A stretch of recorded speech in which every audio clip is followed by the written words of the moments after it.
Halo pemirsa, apa kabar Anda hari ini? Senang sekali Sarah dan Marlias dapat kembali menemani Anda dalam sebuah program talkshow inspiratif. Ini dia Bincang Sehati. Percaya deh, kalau saya sebutin penyakit ini banyak yang tahu lah ya gitu. Banyak yang relate juga mungkin, banyak yang kayak akhirnya suka membuli teman-temannya yang mengalami ini gitu ya, yaitu asam urat. Nah, kalau kita ngomongin asam urat ini kan salah satu penyakit yang berawal dari radang sendi ya, salah satu jenis radang sendi lah. Biasanya terjadi di jari kaki, pergelangan kaki, lutut, terutama itu di jempol kaki seperti itu ya. Nah, kalau kita ngomong asam urat itu kayak gimana ya, ini tuh banyak orang yang mengalami ini, prevalensinya mungkin lumayan tinggi gitu ya. Jadi akhirnya kayak kita nganggap asam urat itu adalah hal yang common aja, yang biasa aja. Jadi kayak banyak orang yang menyepelekan, ya udahlah mungkin nanti sembuh sendiri. Kalau bisa pas lagi asam urat jangan makan itu gitu ya, sehingga kayak biar recovery-nya lebih cepat. Padahal kalau ada orang yang menyepelekan dan akhirnya tidak tertangani dengan baik, bisa menyebabkan komplikasi dari asam urat. Aduh, asam uratnya udah gak bagus, apalagi tambah komplikasi ya. Terus komplikasinya apa aja? Inilah topik yang akan kita bahas hari ini ya, komplikasi asam urat. Nah, sebelum kita bahas komplikasinya apa aja, kita akan bahas terlebih dahulu beberapa mitos atau fakta seputar asam urat. Oke, kita lihat yang pertama pemirsa ya. Pria katanya ini lebih berisiko alami asam urat. Gimana ya, ini kebetulan, nggak tahu sih, ini kebetulan banget gitu ya. Dari beberapa orang yang even di seusia saya lah ya, sebaya gitu ya, yang masih 17 tahun ini gitu ya. Maksudnya di dewasa produktif, itu kebetulan banget yang mengalami asam urat. Nggak tahu karena mungkin circle saya kan teman saya cowok-cowok semua gitu ya. Jadi kayaknya banyak yang mengalami asam urat gitu, tapi nggak ngerti ya karena saya jarang temenan sama cewek gitu ya, jadi nggak mungkin, nggak tahu juga sih maksudnya circle-nya cewek-cewek itu ada yang ngalami asam urat juga atau enggak. Tapi setahu saya adalah banyak teman-teman saya yang cowok ini mengalami asam urat even ketika usia mereka ya masih bisa dikatakan muda lah ya, muda atau dewasa produktif seperti itu. Nah, pernah tuh saya baca kayak artikel seperti itu ya. Jadi ada yang bilang bahwasanya oh memang pria katanya lebih berisiko mengalami asam urat dibandingkan dengan wanita. Tapi risikonya akan sama ketika wanita ini sudah sama-sama di usia 60 tahun bersama pria. Karena apa? Mungkin di usia 60 tahun itu mereka sudah masuk masa menopause ya, sehingga masa produksi estrogennya menurun. Nah kan katanya banyak banget ya penyakit-penyakit yang bisa terjadi pada wanita ketika mereka masuk menopause. Jadi mereka benar-benar gitu ya bergantung pada yang namanya estrogen. Sehingga ketika produksi estrogennya menurun dan berkurang drastis, mereka rentan mengalami berbagai jenis penyakit. Salah satunya adalah katanya asam urat. Nanti kita bahas ya benar atau enggak. Oke, kita lanjut yang kedua pemirsa ya. Nah ini kalau dari gambarnya ini kayaknya salah satu perutnya teman saya ya, gitu ya. Nah kita ngomongin sebagian besar kasus obesitas ini pasti akan alami asam urat. Nah gini, jadi kalau kita ngomongin asam urat, mungkin kepikirannya kita kan karena orang asam urat itu biasanya kayak, kamu kalau asam urat jangan makan ini, jangan makan itu. Jadi relate banget nih ya kalau kita ngomongin asam urat itu dengan intake. Apa aja yang jadi bahan makanan yang kita konsumsi harian. Nah kalau kita ngomongin dengan bahan makanan yang kita konsumsi, erat kaitannya dengan timbangan dong gitu ya. Timbangan yang ke kanan terus alias overweight alias obesity. Nah kalau orang obesity kan berarti mungkin ini kan pasti kasus terberatnya adalah dimulai dari apa yang dikonsumsi, betul kan ya? Sehingga ketika kita ngomongin, oh siapa aja sih yang berisiko mengalami asam urat, salah satunya adalah dengan orang obesitas gitu ya. Karena apa? Mungkin orang-orang yang dengan obesitas, mereka agak kurang menjaga pola makannya, sehingga salah satu yang dikhawatirkan adalah bisa mengalami asam urat. So pertanyaannya sebenarnya adalah, apakah memang asam urat ini bisa terjadi karena dipicu dari pola makan yang tidak benar? Salah satunya adalah orang-orang yang mengalami obesitas. Tapi mungkin obesitas kan banyak macamnya ya, maksudnya nggak hanya dari makanan. Ada kok yang cuma makannya sedikit tapi obesity ya, mungkin itu karena genetik lah ya. Nanti kita bahas, ada nggak hubungan antara asam urat dan juga obesitas. Oke, kita lanjut yang ketiga pemirsa ya. Susah membedakan antara mana nih asam urat, mana rematik. Karena kadang-kadang kita ngelihat ada teman kita jalannya, apa sih bahasanya, kalau bahasa Jawanya itu jingklik-jingklik itu. Apa, ini bukan pincang ya pemirsa ya, tapi agak gini. Nah itu kadang-kadang kita ngebedainnya kayak ini asam urat atau rematik ya, karena mungkin agak nyaru ya, agak bias juga nih gejalanya yang dirasakan nyeri gitu ya. Memang sama-sama nyeri di sendi sih antara asam urat dan rematik itu sama-sama nyeri di sendi. Tapi kita nggak ngerti ya, apakah ada perbedaan yang signifikan antara nyeri yang terjadi di sendi karena rematik atau gara-gara asam urat. Karena mungkin banyak orang yang nggak paham gitu ya. Karena yang penting nyeri di situ nggak ngerti nih ini antara asam urat atau rematik. Oke, kita lanjut yang keempat menurut saya. Risiko asam urat meningkat jika aktif konsumsi produk susu. Nah, kita ngerti produk susu dari produk ini kan salah satu produk yang memang bagus ya untuk kesehatan tubuh kita. Tapi mungkin ada beberapa kandungan di dalam susu yang akan memberikan dampak buruk ketika orang ini punya riwayat asam urat atau sedang mengalami asam urat gitu ya. Karena memang mungkin ada beberapa bahan yang untuk sebagian besar orang bagus nih gitu ya, kandungan kalsium dan lain sebagainya di susu untuk orang-orang yang lain, untuk ya pertumbuhan tulang, kepadatan tulang dan lain sebagainya. Tapi apakah akan berbeda kasusnya ketika orang-orang yang punya riwayat asam urat atau sedang mengalami asam urat ini mengonsumsi produk susu? Terus gimana dong kalau misal udah aktif, udah rutin mengonsumsi susu terus kemudian ada riwayat asam urat? Perlu dilanjutkan atau enggak, ada efeknya? Nanti kita bahas ya. Oke, kita lanjut yang terakhir menurut saya. Asam urat sembuh dengan pola makan yang sehat, pola makan yang baik, pola makan yang teratur. Ada banyak sekali penyakit yang mungkin bisa sebagai langkah awalnya gitu ya. Jadi memang tindakan sampai mungkin tindakan operasi dan lain sebagainya itu kan mungkin last optionsnya ya gitu. Tapi kalau kita ngomongin apa sih yang harus dilakukan pertama, banyak penyakit yang bisa diawali dengan kita memodifikasi pola hidup dulu gitu ya. Salah satunya adalah memodifikasi pola makan. Nah, kalau kasusnya seperti asam urat yang memang notabene kita kepikiran kayaknya asam urat itu kasus terbesarnya dimulai dari apa yang masuk ke mulut kita, apa yang kita makan, apa yang kita konsumsi. So ketika ada orang dengan riwayat asam urat atau sedang sakit banget asam uratnya, yuk jangan diobati dulu pakai obat. Bisa nggak sih diterapi dulu dengan pola makan yang lebih sehat, pola makan yang lebih teratur sehingga asam uratnya bisa terjaga dan bisa tertangani dengan baik. Oke, itu tadi beberapa mitos atau fakta seputar asam urat dan kami akan membahasnya sesaat lagi. Tetap bersama kami di Bincang Sehati.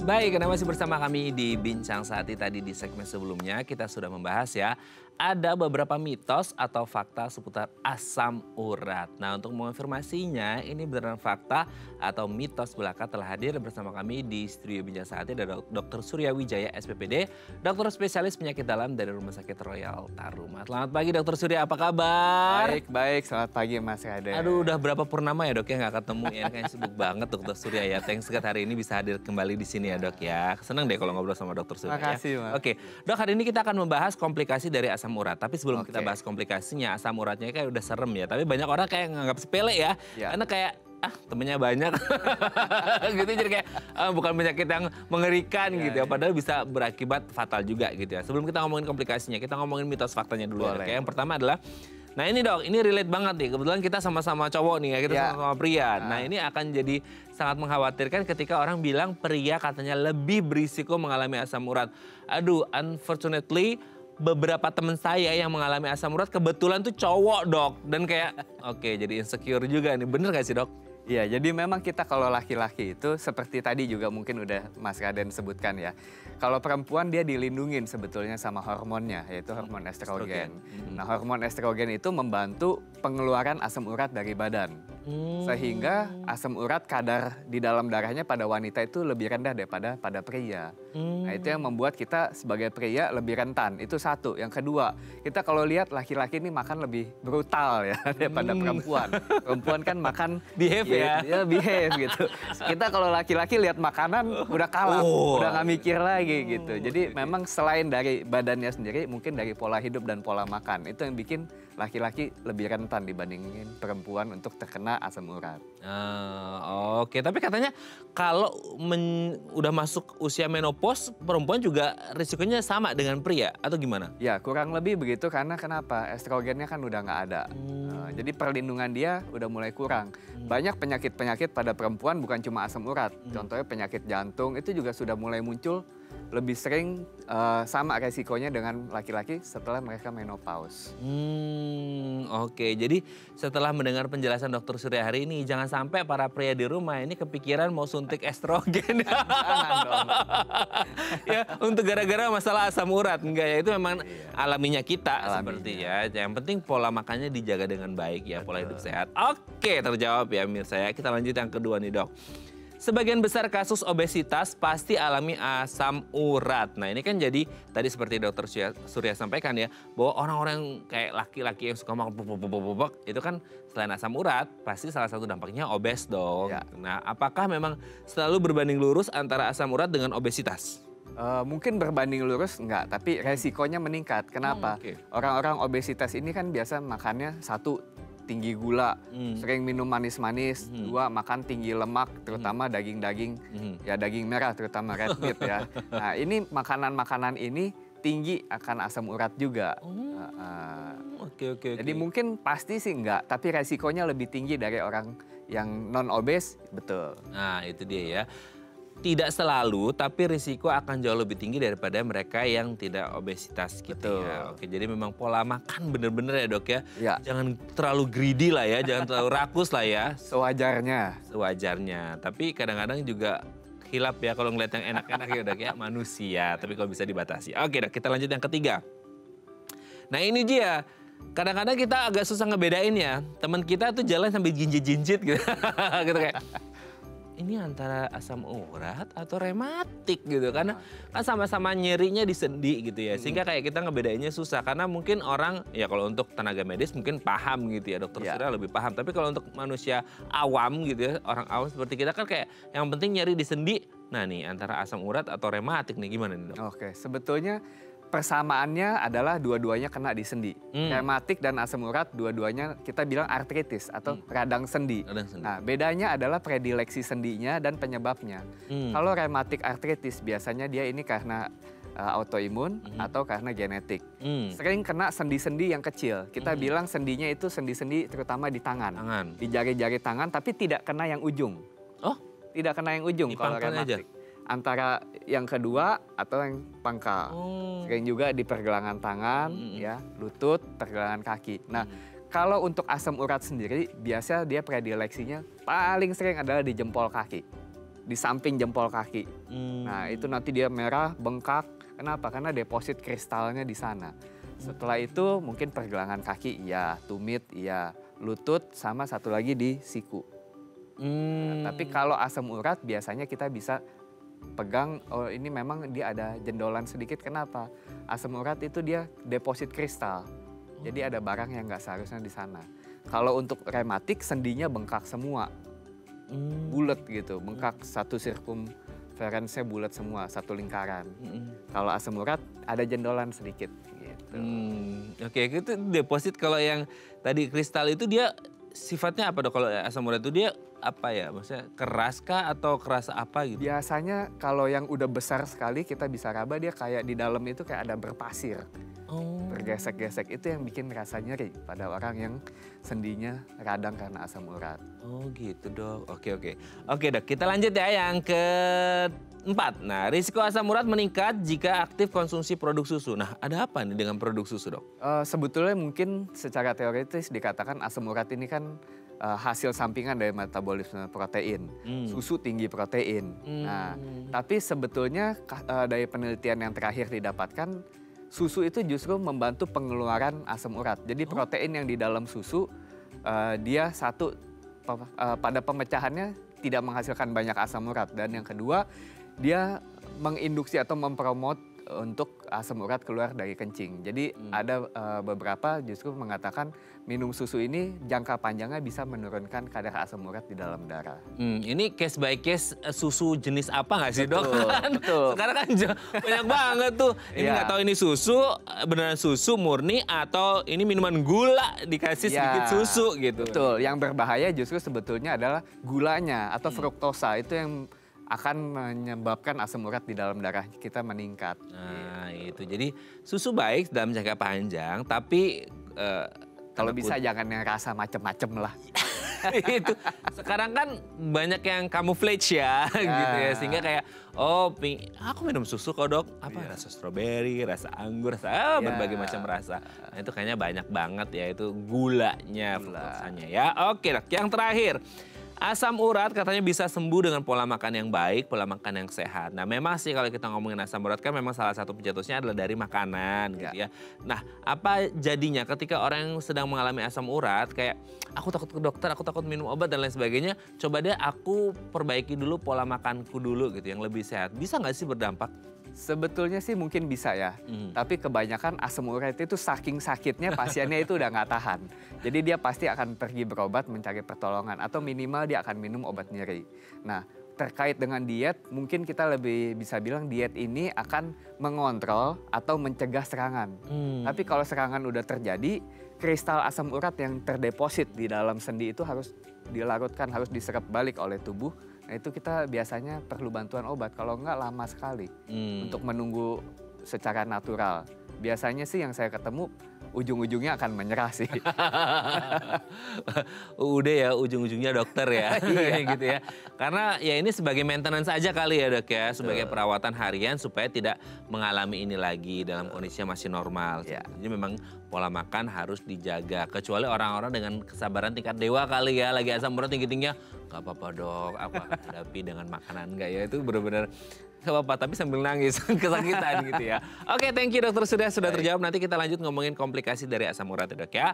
Oke pemirsa, kalau Anda punya pertanyaan seputar tema kita hari ini, boleh ya tanya-tanya di 021 290 32644 atau DM Instagram kami di @theifamily. Kami akan kembali saat lagi.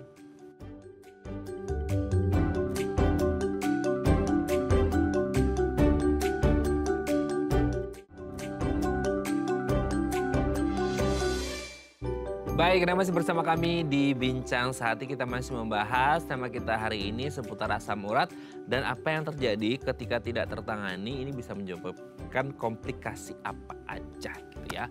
Oke, kalau Anda punya pertanyaan seputar tema kita hari ini, boleh tanya-tanya di 021 290 32644 atau DM Instagram kami di @theifamily. Kita masih bersama dengan Dr. Surya Wijaya SPPD, dokter spesialis penyakit dalam dari Rumah Sakit Royal Taruma. Oke dok, sebelum kita ngomongin komplikasinya, kita harus tahu terlebih dahulu. Karena kan ini jadi satu jenis penyakit yang kayaknya karena prevalensinya lumayan tinggi dan ada di sekitar, jadi banyak orang kayak ibaratnya kayak masuk angin kali ya, kayak udahlah gitu, banyak temennya ini sesama senasib sepenanggungan gitu ya, sama-sama kena asam urat. Nah boleh dijelaskan lebih dahulu nggak sih dok, asam urat ini sebenarnya penyakit yang seperti apa, kondisi yang seperti apa, sehingga tadi mungkin sedikit dibahas di segmen sebelumnya sampai ada deposit kristal gitu ya. Kalau kita kan biasanya depositnya uang gitu ya, ini kok depositnya kristal gitu, nggak enak banget, gimana tuh dok? Jadi asam urat ini dia apa sih? Asam urat itu adalah hasil sampingan sampah dari hasil pemecahan protein, metabolisme protein yang kita makan. Terutama protein yang mengandung gugus purin, itu ada di gugus kimianya. Nah, masalahnya asam urat ini dia kurang bisa larut di dalam air. Jadi asam urat ini seringkali terdeposit di dalam tubuh kita. Nah, depositnya seringkali di mana? Di sendi atau di ginjal. Jadi asam urat, kalau kita tanya dok, asam urat itu apa cuma di sendi? Enggak. Di sendi itu memang yang paling sering, kenapa? Gejalanya kita rasakan. Tapi kalau yang di ginjal sebelum dia jadi kristal yang menyangkut, kita kan nggak ngerasa sakit. Tapi tiba-tiba kalau ada batu di ginjal, dicek, oh batunya batu asam urat ternyata. Nah, selain itu asam urat ini juga bisa membuat peradangan di dalam pembuluh darah. Nah ini yang jeleknya, kenapa? Kita nggak merasakan apa-apa, tapi asam urat yang tinggi, radang di pembuluh darah itu membuat pembuluh darah kita makin gampang terjadi plak, penyempitan. Nah itu ujung-ujungnya nanti resiko penyakit jantung atau stroke-nya meningkat. Gitu. Oke. Jadi agak serem juga ya. Tapi sebenarnya ketika orang mengalami asam urat, itu benar-benar kayak yang proses yang habis makan gitu ya. Kalau deposit kan harusnya agak lama ya dok ya, maksudnya bener-bener kayak sampai kerasanya itu bisa berlangsung berapa lama sih dok? Maksudnya kayak apakah seminggu 2 minggu, sebulan 2 bulan, atau bener-bener kok ya akumulatif gitu? Jadi sebetulnya kita harus bedakan asam urat yang di darah sama asam urat yang di awam. Kalau di awam kan tadi, awam itu mengerti asam urat hanya yang di sendi aja. Betul. Sebetulnya tanpa terjadi bengkak di dalam sendi, asam urat di dalam darah itu bisa tinggi. Dari mana? Dari tergantung kita tadi pola hidup, pola makan, ya. Tadi mungkin juga genetik, sedikit obesitas, ya. Nah, ada makanan-makanan tertentu yang bisa mencetuskan presipitasi atau penggumpalan asam urat di dalam darah jadi kristal. Biasanya contohnya alkohol, bir atau alkohol, terus minuman-minuman tinggi gula, soda, teh manis. Kalau sekarang banyak yang manis. minuman-minuman yang instan-instan gitu. Betul, itu cukup banyak. Lalu makanan-makanan seperti daging, makanan organ dalam, ya, atau makanan-makanan yang diproses atau kita bilang proses food yang nggak segar. Nah, itu makanan-makanan yang bisa mencetuskan. Kenapa? Tadinya mungkin asam urat di dalam darah kita udah tinggi. Begitu kena makanan itu, dia tambah tinggi sampai akhirnya saking tingginya dia terpresipitasi. Terbentuklah kristal gitu. Mohon maaf ini ya dok ya, ini yang dokter sudah sebutkan tadi ini kayaknya makanan semua orang yang digemari oleh banyak orang. Iya. Atuh jadi insecure ini, jadi overthinking ini kayak, oh ya ampun. Jadi sambil dokter sudah jelasin tuh sambil, lah ini kan yang dimakan sama banyak orang sekarang ya, baik makanan maupun minumannya loh. Iya betul, jadi kalau zaman dulu itu asam urat dibilang penyakit orang kaya. Karena zaman dulu yang bisa makan begitu yang punya uang gitu. Betul, oke. Sekarang banyak yang akhirnya makan, karena mungkin harganya juga lebih terjangkau dan ya apa ya juga ya, kayak FOMO juga ya, yang lain nyoba kenapa saya nggak juga gitu ya. Aduh jadinya malah efeknya ke kesehatan gitu ya. Nah akhirnya dok, kenapa sih, ini pertanyaan yang cukup menggelitik ya kalau kita ngomong tadi juga sempat saya mention, saya singgung berkali-kali nih. Ya udah deh nggak apa-apa, yang lainnya juga banyak yang mengalami. Kenapa sih akhirnya di masyarakat kita itu banyak yang akhirnya ya kayak menyepelekan ya dengan asam urat. Apakah karena pas nyeri ya udah minum obat anti nyeri aja selesai. Meskipun ya nanti kan bisa kambuh lagi ya minum obat nyeri lagi aja gitu. Apakah sesepele itu asam urat sehingga banyak orang kayak karena prevalensinya juga lumayan tinggi ya udah deh gitu. Kenapa sih dok akhirnya? Ya tadi karena mungkin yang udah disebutin, kita asam urat, teman kita juga. Jadi sama aja temennya banyak. Terus kita kan nggak ngelihat efek yang secara kasat mata itu berbahaya. Betul. Mungkin nyeri tapi nggak mati, nggak cacat, ya udahlah kata. Tapi yang tadi saya sebutkan di jangka panjangnya asam urat yang tinggi itu, apalagi dengan obesitas dan yang lainnya, gulanya tinggi, kolesterol tinggi, asam urat tinggi, darah tinggi, itu semua faktor resiko yang bisa membuat kita terkena penyakit kardiovaskular ataupun stroke. Komplikasinya seperti apa nanti kita bahas ya. Ini ada penelpon, kita sapa terlebih dahulu ya dok ya. Baik. Halo, selamat pagi. Dengan siapa? Di mana? Kak Marden. Kak, aku boleh tanya langsung dengan dokter. Oh ini dengan Bu Hana ya? Ya silakan Bu Hana di Jakarta, silakan. Kak langsung aja ya. Ya. Dokter selamat pagi dok. Ya, pagi. Saya mau tanya tentang sepur, itu pengapuran. Apa hubungannya dengan resiko asam urat yang ada di tumit dokter? Oh, sepur ya. Terus kemudian yang kedua, asam urat di angka 7. Bagaimana menurunkannya? 7 kan udah maksimal ya dokter.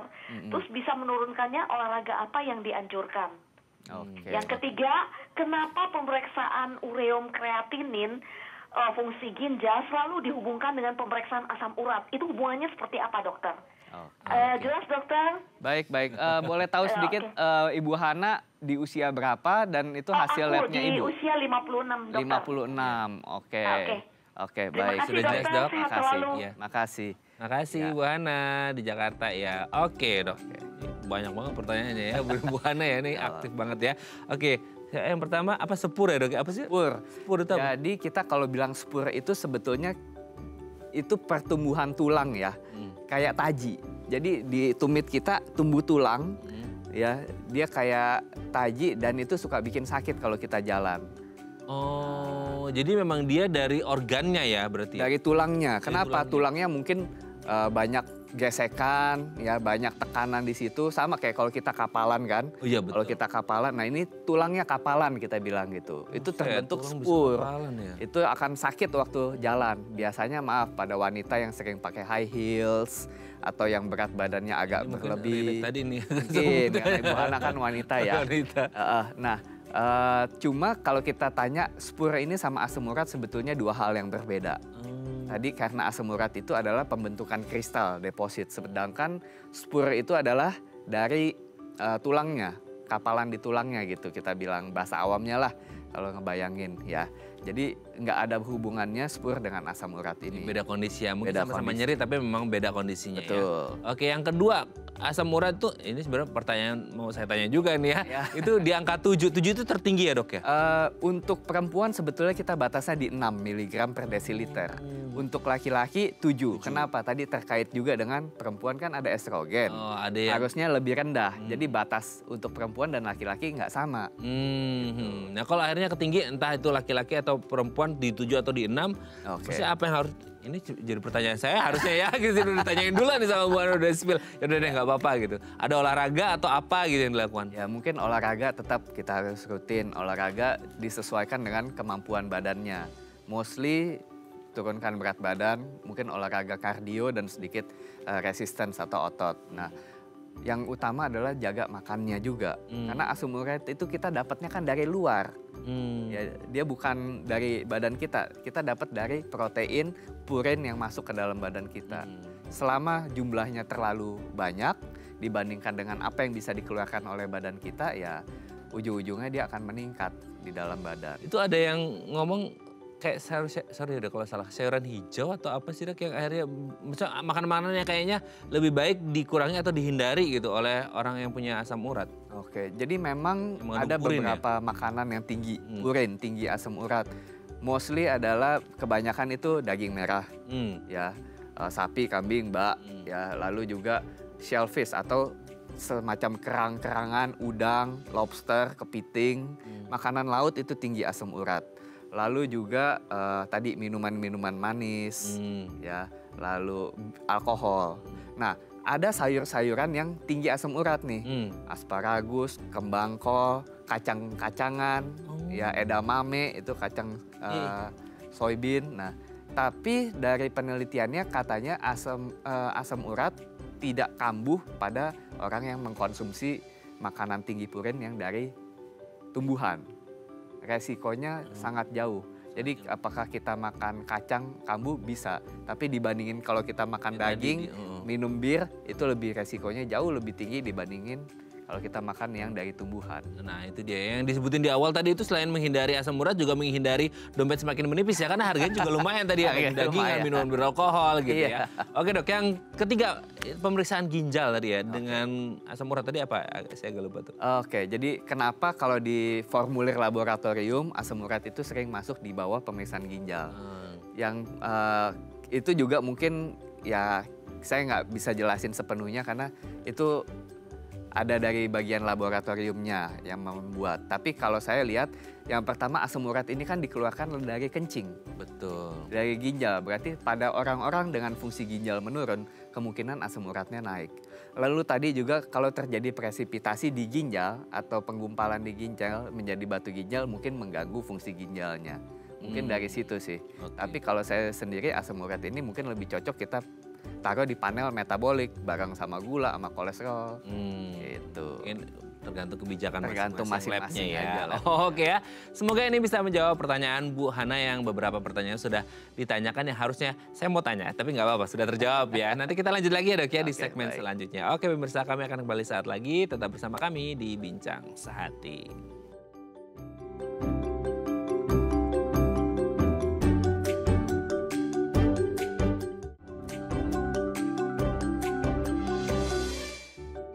Baik, karena masih bersama kami di Bincang Sehati, kita masih membahas tema kita hari ini seputar komplikasi asam urat.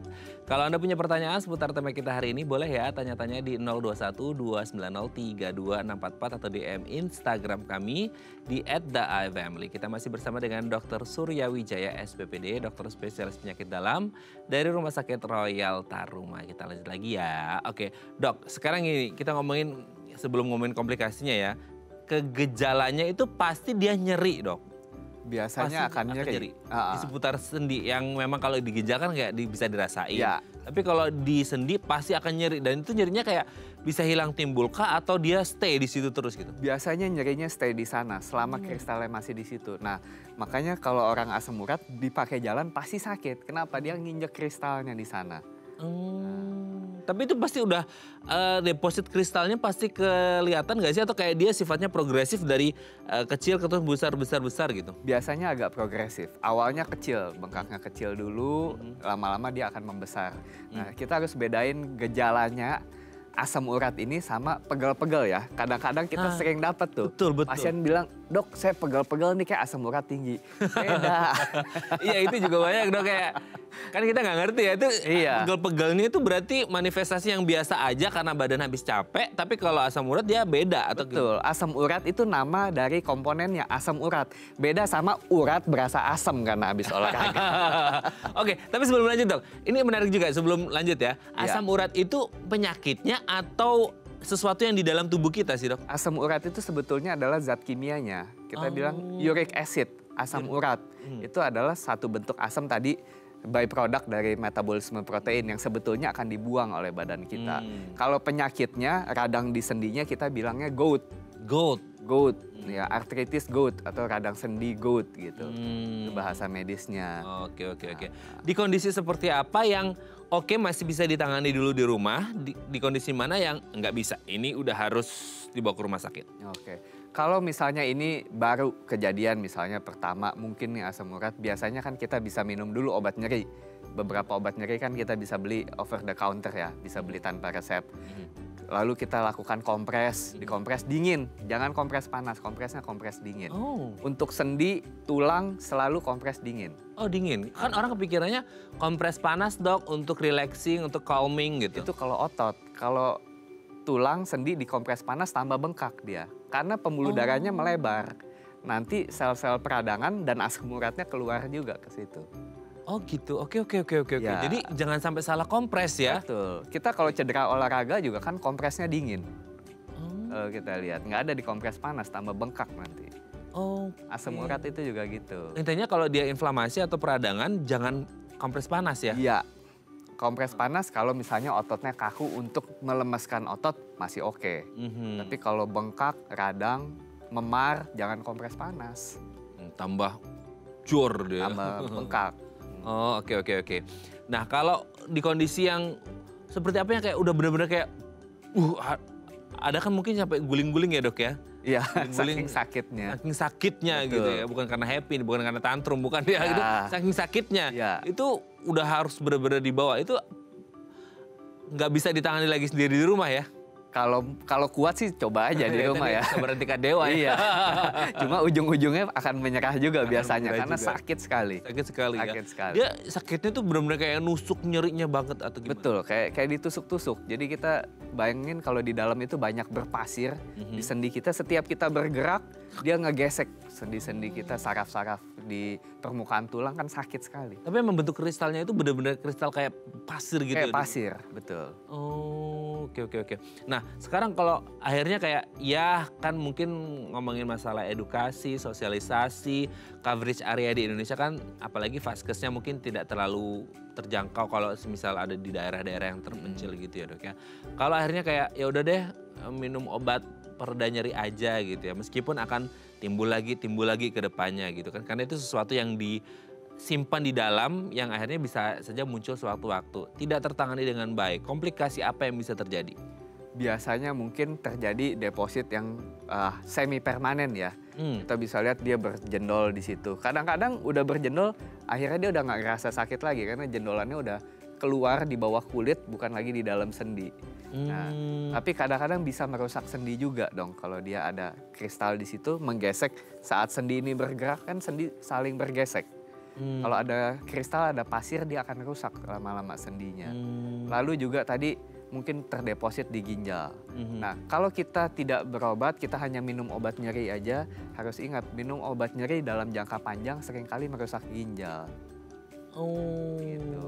Tuh kan nggak boleh ya. Tapi dok, saya pernah ngeliat ada orang yang tadi dokter ngomong benjol tuh, saya jadi keingat pernah ketemu orang itu benar-benar benjol tapi nggak ngerti ini asam urat atau apa ya dok ya, soalnya atau pengapuran gitu, soalnya ada yang benjol terus dalamnya ada kayak putih-putihnya gitu, apa itu? Ya, putih-putihnya kadang-kadang seringkali itu kristal-kristalnya, pasir-pasir asam uratnya. Emang warnanya putih? Bisa putih, bisa agak kekuningan. Tapi itu kan dari luar kita lihatnya secara makroskopis, tergantung aja waktu diambil seperti apa. Tapi kalau dilihat di bawah mikroskop, dia bentuknya kayak jarum sebetulnya. Kristalnya bentuknya tajam-tajam. Oh makanya dia kerasa Sakit, nyelekit sakit. pisan nih. Betul. Oh, oke Dok, sebelum kita lanjut ini ada DM Instagram. Aku bacakan ya, ini ada di belakang, dokter nggak usah nengok, nanti tengleng.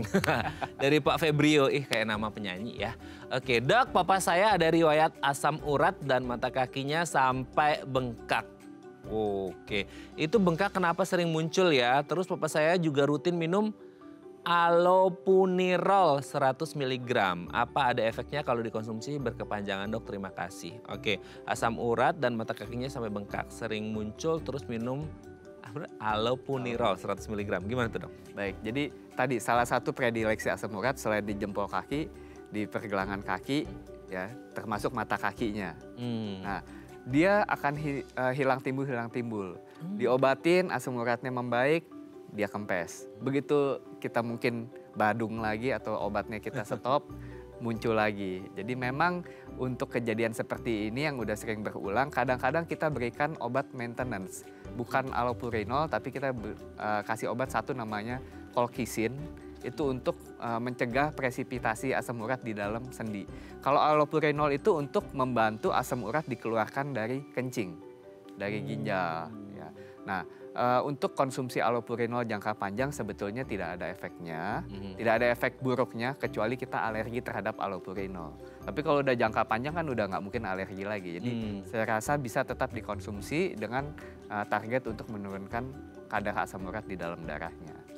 Oke, ini yang menarik mungkin dari pertanyaannya Pak Mas Febrio dan mungkin banyak orang juga. Tadi ngomongin masalah hilang timbul itu benar-benar kayak dia minum terus dia akan ngempes bengkaknya, itu biasanya akan timbul lagi setelah dia lepas kontrol ya. Maksudnya ada beberapa yang kayak mungkin makan atau pola hidup itu akan muncul lagi Dok. Iya, seringkali kalau kita udah bagus asam uratnya, kita lepas obat.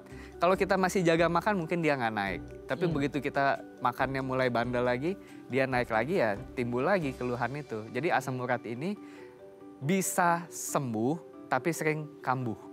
Kita bilangnya gitu. Oh, tapi kalau benar-benar sampai sembuh total, dia berarti akan bisa kambuh lagi Dok? Bisa kambuh lagi. Bisa kambuh lagi kalau kitanya gaya hidupnya berantakan lagi. Nah itu berarti untuk papanya Mas Febrio harus diwanti-wanti ya Dok ya? Ya. Supaya untuk memaintain ini, karena ya mau nggak mau harus di-maintain terus, dikontrol terus supaya nggak mengalami si asam urat itu tadi ya. Semoga bisa menjawab ya Mas Febrio ya. Tapi gini dong, kalau tadi kan kalau laki-laki di maksimal 7 gitu ya, kemudian perempuan di 6. Sebenarnya standarnya normalnya itu di angka berapa? Untuk tiap orang sebetulnya beda karena asam urat ini dia tidak stabil satu titik terus. Tergantung kita makannya hari ini bagaimana, besok makannya mungkin berbeda. Jadi memang dia akan berfluktuasi tergantung. Tapi range-nya biasanya kayak berapa? 3, 4, atau 5? Bisa 3 sampai 5. Ya, itu bisa 3 sampai 5, 5,5 masih wajar gitu. Oke, itu biar kita taunya kan supaya jangan sampai di angka 6 atau di angka 7 gitu ya. Itu ada nggak sih kayak kita ngontrol harian gitu atau memang nggak bisa, itu harus benar-benar ke rumah sakit untuk kayak ngontrol, itu ada waktunya kayak mungkin sebulan sekali kah? Kan tadi kan karena fluktuatif ya, jadi kita nggak ngerti tuh. Maksudnya kayak bulan ini mungkin pas lagi asam uratnya di bawah kita kayak berleha-leha, ya udah deh makan santai dulu apa aja gitu, atau gimana Dok? Ya, sebenarnya untuk ngecek asam urat sendiri kan sekarang udah gampang ya, kita bisa ambil darah yang seperti cek gula aja. Tapi apakah dia seakurat dengan kita ambil darah dari vena? Sebetulnya enggak. Tapi kalau setiap kita habis makan kita mau ngecek darah kan repot juga. Jadi biasanya memang kita monitoring aja secara rutin. Biasanya saya kalau pasien dengan asam urat, gula atau kolesterol, mungkin kita lihat 1 bulan. 1 bulan stabil kita mundur 2 bulan. 2 bulan stabil mungkin 3 bulan sekali. Gitu. Ada nggak sih misal kayak gini, orang ngerasa kayak, aduh Dok kayaknya udah mulai ada nyeri-nyeri ini gitu ya. Terus dia coba sendiri yang mandiri, itu bisa kedetek nggak sebenarnya? Kalau tinggi mungkin bisa kedetek kalau tinggi sekali. Tapi kembali lagi nyerinya mana. Jangan kita ngerasa pegal-pegal kita cek asam urat sebetulnya nggak nyambung. Nggak nyambung ya. Karena sebenarnya nyeri-nyerinya, pegal-pegalnya itu bukan dari asam urat gitu ya. Tapi dari beberapa kondisi yang lain. Ya, uratnya bukan urat otot gitu. urat di sini bukan urat otot yang asam urat itu. Nah itu dia juga ya, Iya. jadi harus dibedakan ya. Karena orang ngomong urat biasanya identiknya dikaitkan dengan otot. Beda ya, Iya. asam urat di sini bukan urat otot ya. Ya. Oke, jadi ini pelajaran juga hari ini ya. Urat yang dimaksud di asam urat pemirsa itu bukan otot. Jadi memang asam urat itu yang tadi yang akhirnya ada deposit kristal tadi itu Iya. ya, yang bisa nyangkut di sendi atau di ginjal. Oke dok, nanti kita lanjut lagi ya di segmen terakhir. Oke pemirsa, kalau Anda masih punya pertanyaan boleh tanya-tanya di 0212903244 atau DM Instagram kami di @daafamily. Kami akan kembali saat lagi.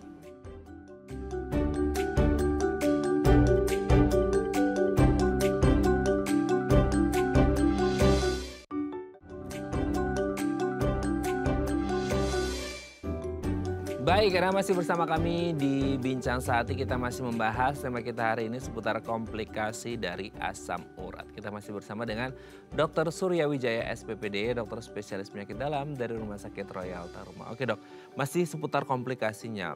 Ada nggak sih dok, maksudnya kayak entah dari dokter Surya sendiri pernah menemukan kasus atau pasien, atau mungkin ada jurnal atau berita atau apalah artikel tentang dampak terburuk dari komplikasi asam urat ini sendiri. Maksudnya kayak orang kan, ya tadi ya seperti kita bilang, vaskesnya mungkin tidak terjangkau dan lain sebagainya. Sehingga kayak, oh ini bisa the worst skenario dari si asam urat ini sendiri bisa berdampak seperti apa sih gitu. Bisa sampai menyebabkan kematian kah gitu yang paling fatalnya atau gimana dong? Oke, sebetulnya kalau kematian sih mungkin nggak terlalu banyak ya. Tapi tadi yang kita temukan contohnya yang sudah terdeposit secara lama, itu kadang-kadang bisa terinfeksi.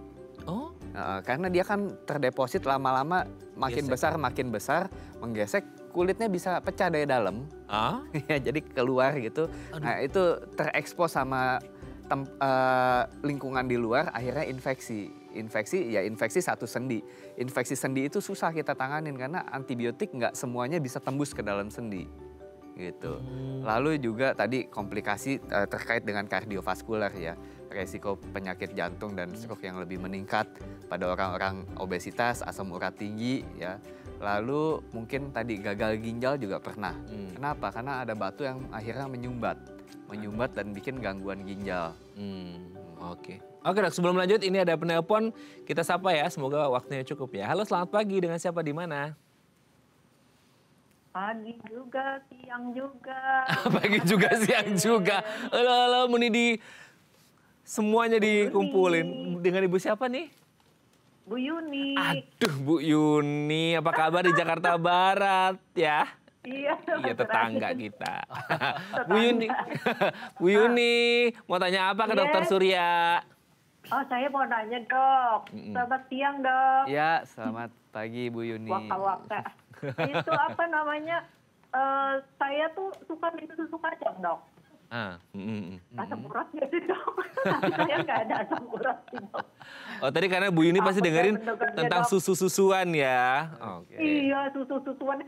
Habis kan dok, dengar-dengar juga sih kata orang kalau minum susu kacang sering-sering bisa asam urat gitu dok. Padahal kan bagus ya dok susu kacang itu ya. Ini susu kacangnya susu kedelai, susu almond atau susu Iya apa? kedelai. Oh, susu kedelai ya. Oke. Itu satunya saya suka makan kacang almond gimana, tapi panggang ya dok. Bukan yang goreng. Bukan digoreng ya. Enak banget makan Iya, oke. Enak. almond. Bagi-bagi atuh Bu Yuni kirim ke studio. Iya, kacang almond satu saya sering makan, Ya. susu kacang kedelai saya sering minum. Apakah itu memicu itu dok asam urat?